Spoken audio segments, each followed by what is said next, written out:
नमस्कार, मी विलास बडे. News 18 लोकमतच्या prime time या बुलेटिनमध्ये आपल्या सगळ्यांचं स्वागत. बुलेटिनच्या सुरुवातीला बातमी रशिया आणि युक्रेन युद्धाबद्दलची सर्वात महत्त्वाची, कारण युक्रेनमधले हल्ले आता वाढत असताना रशिया आणि युक्रेनमध्ये चर्चा पार पडली.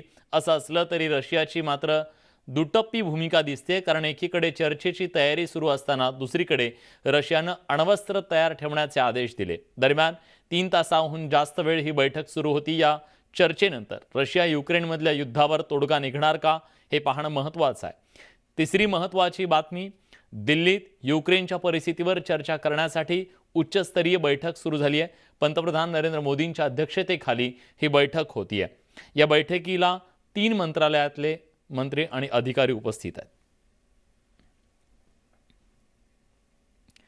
युक्रेन आणि रशियातील युद्धामुळे गंभीर परिस्थिती निर्माण झाली आहे. त्या परिस्थितीवर पंतप्रधान नरेंद्र मोदींच्या अध्यक्षतेखाली एक बैठक सुरू आहे. या बैठकीला 3 मंत्रालयातले अधिकारी उपस्थित आहेत. युक्रेनमधील भारतीय विद्यार्थ्यांना मायदेशी आणण्याचं काम सध्या युद्ध पातळीवर सुरू आहे. तसंच युद्धामुळे जागतिक पातळीवर जो तिढा निर्माण झालाय, त्या परिस्थितीवर मात करण्यासाठीचे मुद्दे या बैठकीत चर्चेला येण्याची शक्यता आहे. युक्रेन आणि रशियाच्या युद्धामुळे जगभरात अनेक झळा सोसाव्या लागतात आणि भारताला सुद्धा त्याच्या झळा बसतात. प्रत्यक्ष म्हणजे भारतातले हजारो विद्यार्थी हे युक्रेनमध्ये अडकून पडलेले आहेत. त्यांना सुरक्षितरित्या बाहेर आणणं, तिथून त्यांचं रेस्क्यू करणं महत्त्वाचं आहे. प्रशांत लीला रामदास आपले दिल्लीचे प्रतिनिधी आता आपल्यासोबत आहेत. प्रशांत, सकाळी एक महत्त्वाची बैठक झाली, आत्ता ही महत्त्वाची बैठक होते. काय अजेंडा या बैठकीचा? बरोबर, एक अत्यंत महत्त्वाची बैठक सकाळी झाली होती. उच्चस्तरीय बैठक होती. युक्रेनच्या क्रायसिसच्या मुद्द्यावर, युक्रेन संकटाच्या मुद्द्यावरती ही बैठक आयोजित केली. पंतप्रधान नरेंद्र मोदी यांच्या अध्यक्षतेखाली ही बैठक आयोजित करण्यात आली. या बैठकीमध्ये ज्येष्ठ अधिकारी केंद्र सरकारचे उपस्थित होते, ज्यामध्ये हवाई वाहतूक मंत्री, केंद्रीय गृह मंत्रालयाचे मंत्री, त्यानंतर केंद्रीय परराष्ट्र मंत्रालयाचे मंत्री उपस्थित होते आणि त्या राज्यांचे प्रमुख देखील उपस्थित होते. जिथे आता ज्या राष्ट्रांमध्ये आपल्याला विद्यार्थ्यांना बाहेर काढायचं, त्या राष्ट्रांचे ते विभाग सांभाळणारे परराष्ट्र विभागातले अधिकारी देखील या बैठकीला उपस्थित होते. महत्त्वाचं म्हणजे त्यानंतर एक अत्यंत महत्त्वाचे निर्णय घेण्यात आले की 3-4 मंत्र्यांना त्या राष्ट्रामध्ये, जसं पोलंड असो, हंगेरी असो, रोमानिया असो, यासारख्या राष्ट्रामध्ये पाठवण्याचा निर्णय घेण्यात आला. आणि युक्रेनच्या युद्ध संकटामध्ये अडकलेले जे भारतीय विद्यार्थी आणि भारतीय नागरिक आहे, त्या सगळ्यांना मायदेशी कसं परत आणता येईल, यासाठी आता हे 4ही मंत्री कार्यरत होणार आहेत. त्यानंतर आता ही दुसरी अत्यंत महत्त्वाची बैठक आता सध्या पंतप्रधान नरेंद्र मोदी यांच्या अध्यक्षतेखाली सुरू आहे. यातही तेच महत्त्वाचे म्हणजे अनेक मंत्रालयातले अधिकारी उपस्थित आहेत. आणि खास करून आता युक्रेनचं संकट जे अधिक गडद होत आहे, ते संकटातून कसा भारतीय विद्यार्थ्यांना आणि भारतीय नागरिकांना कसं भारतात परत आणता येईल, मायदेशी आणता येईल, यासाठी निश्चित एक रणनीती निश्चित होणार आहे. सकाळची जी रणनीतीची झाली, त्यानंतर 4 मंत्री जाणार होते, त्यानंतर आता ही जी बैठक होईल, यातून हे 4 मंत्री कशा पद्धतीने काम करतील आणि कुठल्या पद्धतीने भारतीय नागरिकांना वापस आणतील. आणि व्हिसाच्या ज्या अडचणी निर्माण झालेल्या आहेत, अनेक ठिकाणी विद्यार्थ्यांना अन्नाचा पुरवठा होत नाहीये, अनेक ठिकाणी पाण्याची व्यवस्था नाही, अनेक ठिकाणी निवाऱ्याची व्यवस्था नाही. ह्या सगळ्या परिस्थितीमध्ये आता काय मार्ग काढला जातो पाहावं लागेल. धन्यवाद तुम्ही दिलेल्या सगळ्या सविस्तर माहितीबद्दल. तिकडे रशिया आणि युक्रेनमधली बैठक संपली आहे. 3 तासाहून अधिक वेळ ही बैठक सुरू होती. बेलारूसमध्ये सुरू ही बैठक संपलेली आहे.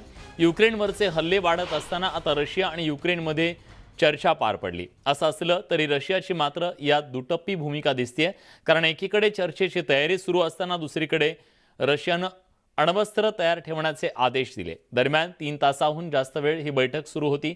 रशियानं सैन्य मागे घ्यावं अशी मागणी युक्रेनकडून करण्यात आली. दोनबास आणि क्रिमियाच्या सीमा रशिया सैन्यानं सोडाव्यात अशी मागणी युक्रेननं केली आहे.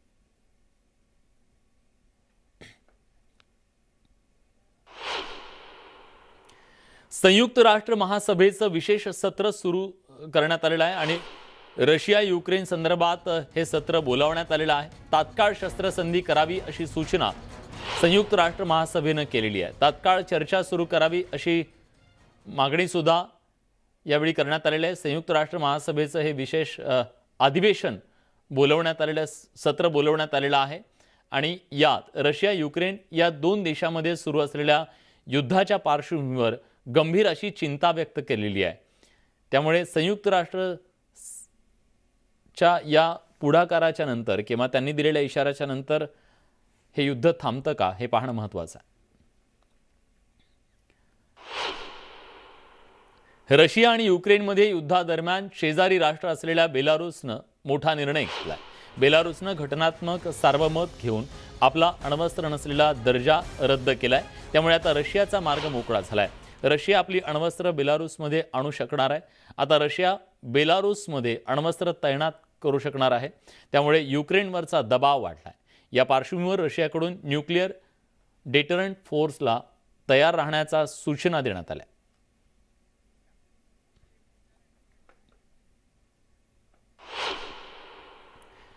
रशिया आणि युक्रेनमध्ये युद्धाचा आजचा 5वा दिवस आहे. रशिया सातत्याने युक्रेनवर हल्ले चढवतोय. युक्रेनच्या खार्किव शहरावर हवाई हल्ले करण्यात आले. या हवाई हल्ल्यांचा व्हिडिओ समोर आलेला आहे. अतिशय भीषण अशी हे दृश्य म्हणावे लागते, कारण जेव्हा हवाई हल्ले करण्यात आले तेव्हा अगदी संपूर्ण शहर हे स्फोटांनी हादरून गेलं. लष्करी दृष्टीनं अतिशय महत्त्वाच्या असलेल्या काही भागांवरती या शहरातल्या रशियानं बॉम्ब फेकले. बॉम्बचा अक्षरशः वर्षाव केला असं म्हटलं तर वावगं ठरणार नाही. आणि त्यामुळे खार्किव शहरातल्या संपूर्ण परिस्थितीचा हा व्हिडिओ अतिशय धक्कादायक म्हणावा लागेल. रशियाने युक्रेनवर आक्रमण केलं तरीही काही प्रदेशांवर अजूनही गोळीबार सुरू आहे. डोनेत्स्क रहिवासी विभागामध्ये रशियानं हल्ला केला. या हल्ल्यात घरं आणि इमारतींची पडझड झाली आहे. अनेकांनी घाबरून पळ काढलाय, तर अनेकांना या तणावाच्या परिस्थितीत सुरक्षित राहण्यासाठी बंकरमध्ये जावं लागलंय.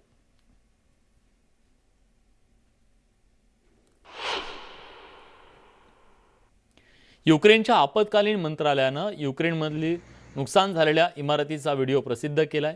मंत्रालयानं फेसबुक पेजवर जारी केलेल्या निवेदनानुसार गोळीबाराचा फटका निवासी इमारतीला, मध्यवर्ती बाजारपेठेतल्या शाळेला देखील बसला.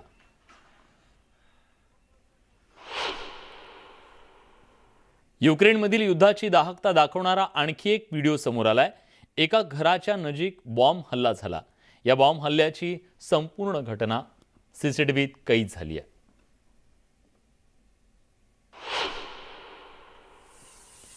युक्रेन आणि रशियामध्ये युद्ध सुरू झाल्यानंतर युक्रेनच्या रस्त्यावर आता नागरिकांच्या कलकलाटाच्या जागी जळती वाहनं पाहायला मिळत आहेत. या वाहनांमधून युद्धाचा धूर पाहायला मिळतोय. युक्रेन आणि रशिया युद्धाचा 5वा दिवस आहे. रशियाकडून युक्रेनची यांना त्या कारणानं कोंडी करण्याचा प्रयत्न केला जातोय. चहूबाजूनं युक्रेनला घेरलं गेलंय. युक्रेनच्या अनेक शहरांवर सध्या रशियाचे चॉपर फिरताना दिसत आहेत. कानठळ्या बसवणाऱ्या आवाजानं नागरिकांचं जीवन अक्षरशः भेदरलंय. रशियाने युक्रेनच्या खनिज तेल आणि गॅस संसाधनांवर आक्रमण केलंय. कीवपासून 30 किलोमीटरवर असलेल्या वासिल्क्यू ऑइल टर्मिनलला रशियाच्या क्षेपणास्त्रानं लक्ष्य केलंय. हल्ल्यानंतर समोर आलेल्या व्हिडिओ फुटेजनुसार ऑइल टर्मिनलला लागलेली आग दिसते. हल्ल्यानंतर लागलेल्या आगीनं सगळीकडे धुराचे लोट पसरले. राजधानी कीव शहरात नागरिकांना विषारी हवेपासून वाचण्यासाठी घरात राहण्याचं आणि दारं खिडक्या बंद करून घेण्याचं आवाहन करण्यात आलंय. युक्रेनच्या अगदी रस्त्यावर युद्धाची झळ पाहायला मिळते. रशियाला लागून असलेल्या युक्रेनच्या सीमा भागात अनेक ठिकाणी रस्त्यांवर जळणाऱ्या गाड्या आणि धुराचे लोळ दिसत आहेत.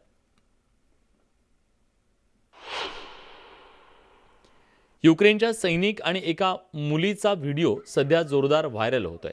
देशाचं रक्षण करणाऱ्या वीर जवानाला ही चिमुकली धीर देतीये. तुम्ही आमच्यासाठी लढत आहात हे आम्ही कधीच विसरणार नसल्याचं या मुलीनं जवानांना सांगितलं.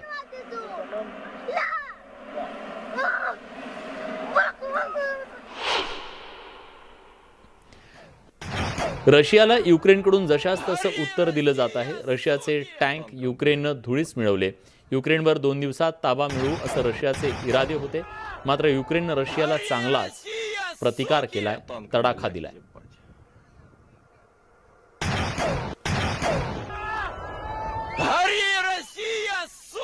Танком, блядь, ебать. युद्धग्रस्त युक्रेनमध्ये अडकलेल्या भारतीय विद्यार्थ्यांना मायदेशी आणलं जात आहे. विद्यार्थ्यांना घेऊन 6वं विमान भारतात दाखल झालं. ऑपरेशन गंगा अंतर्गत 6वं विमान दिल्लीत दाखल झालं. केंद्रीय मंत्री मुख्तार अब्बास नक्वी यांनी विमानात जाऊन विद्यार्थ्यांचं स्वागत केलं. भारतीय विद्यार्थ्यांच्या मागे केंद्र सरकार असून अडकलेल्या सर्व विद्यार्थ्यांना परत आणलं जाईल असं त्यांनी स्पष्ट केलंय. भारतात परतल्यानंतर या विद्यार्थ्यांनी आनंद आणि समाधान व्यक्त केलं. आतापर्यंत 6 विमानातून 1400 भारतीय नागरिकांना मायदेशी आणण्यात आलंय.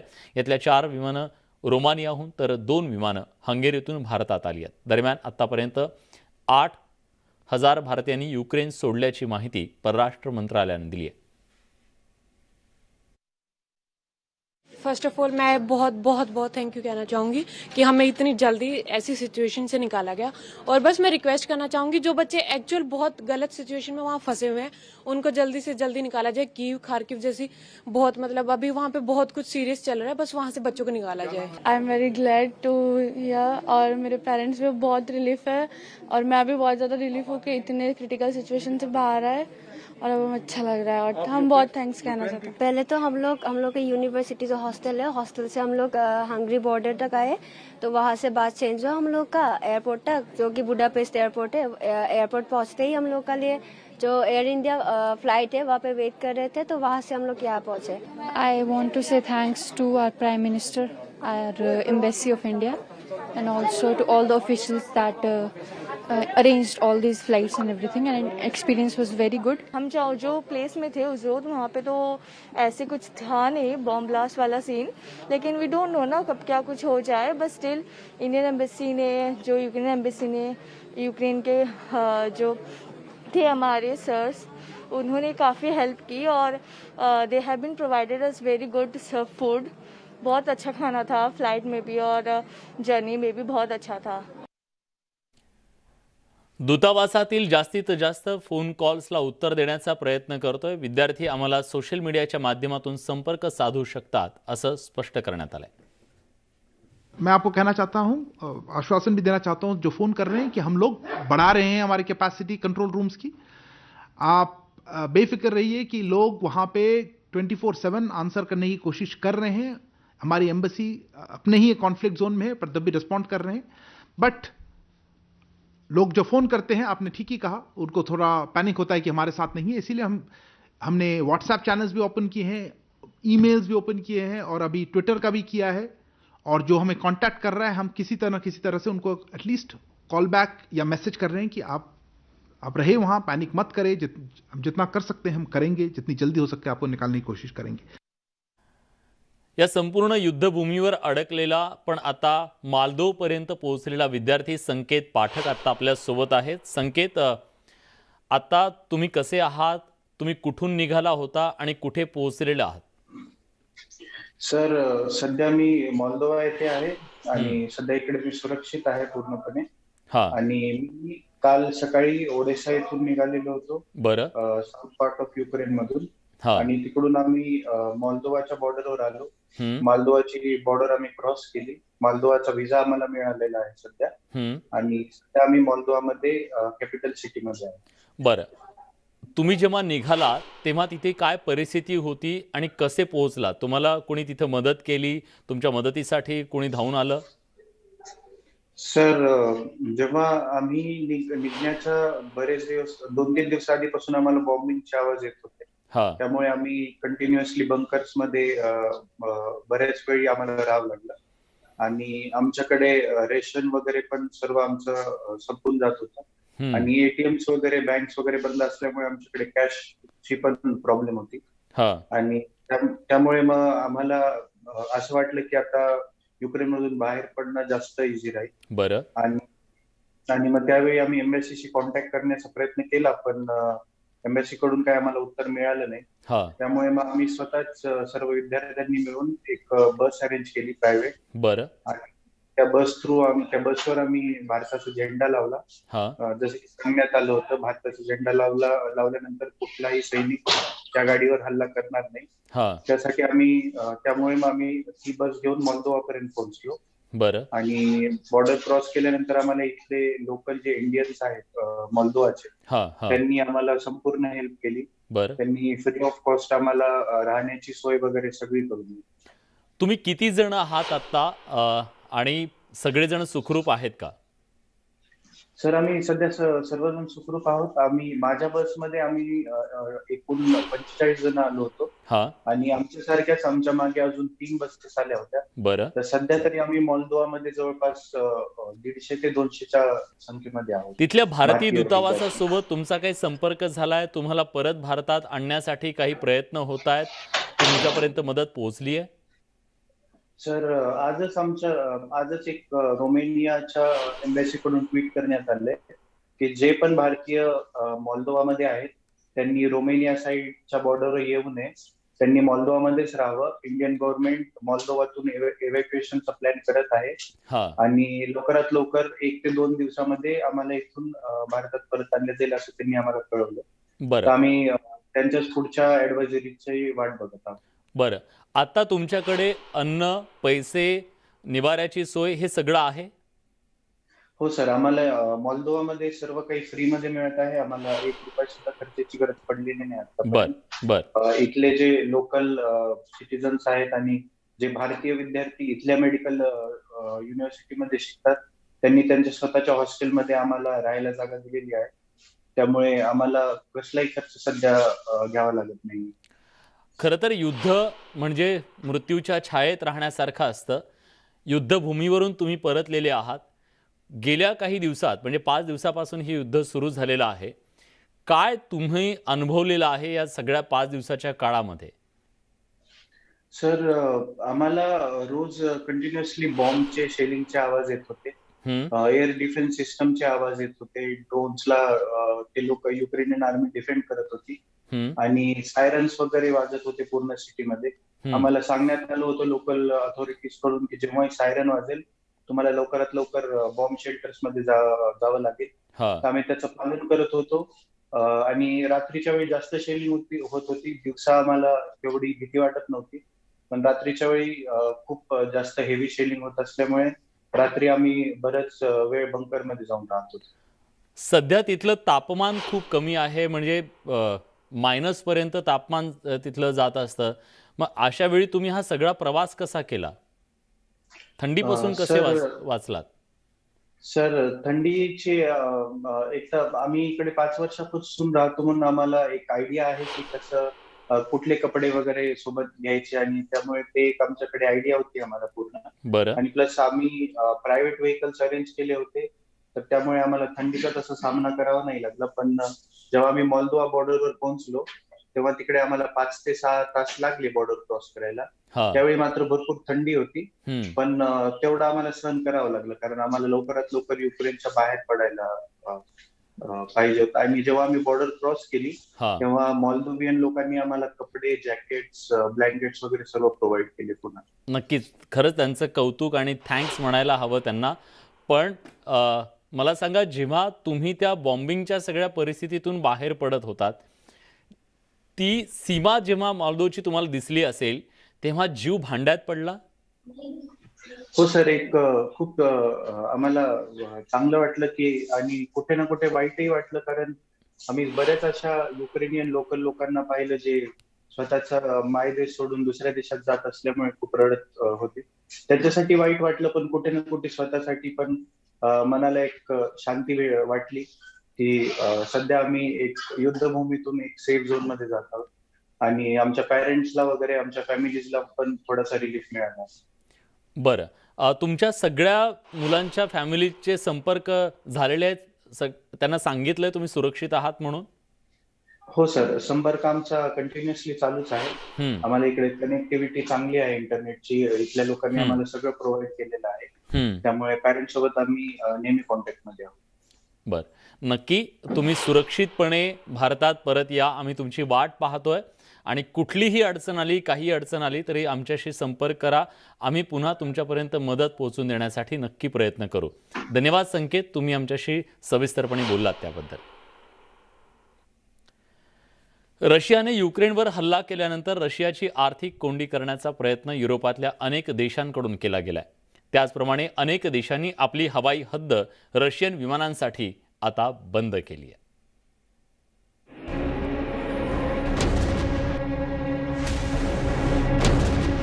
रशियानं युक्रेनवर आक्रमण करत अनेक शहरांना वेढा घातलाय.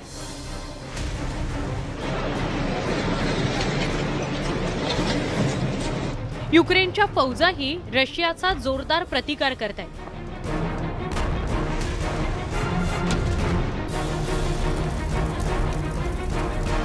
रशिया आणि युक्रेनमध्ये युद्धाची धुमश्चक्री सुरू असतानाच जगातील अनेक देशांकडून रशियाची कोंडी केली जाते.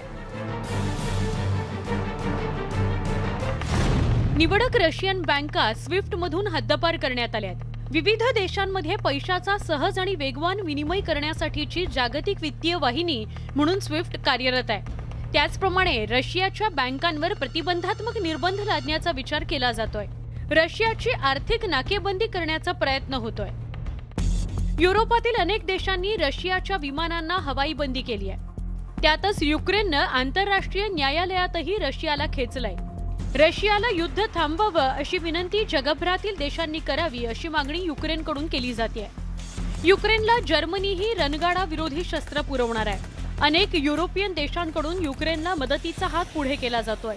त्यातच रशियाच्या आक्रमणाविरोधात जगातील अनेक देशांमध्ये नागरिक रस्त्यावर उतरलेत. आता हे युद्ध आणखी वाढणार की यावर तोडगा निघणार हे बघणं महत्त्वाचं ठरणार आहे. Bureau report, news 18 Lokmat. याचसोबत या बुलेटिनमध्ये आपण इथेच थांबतोय. ताज्या घडामोडींसाठी बघत रहा न्यूज 18 लोकमत.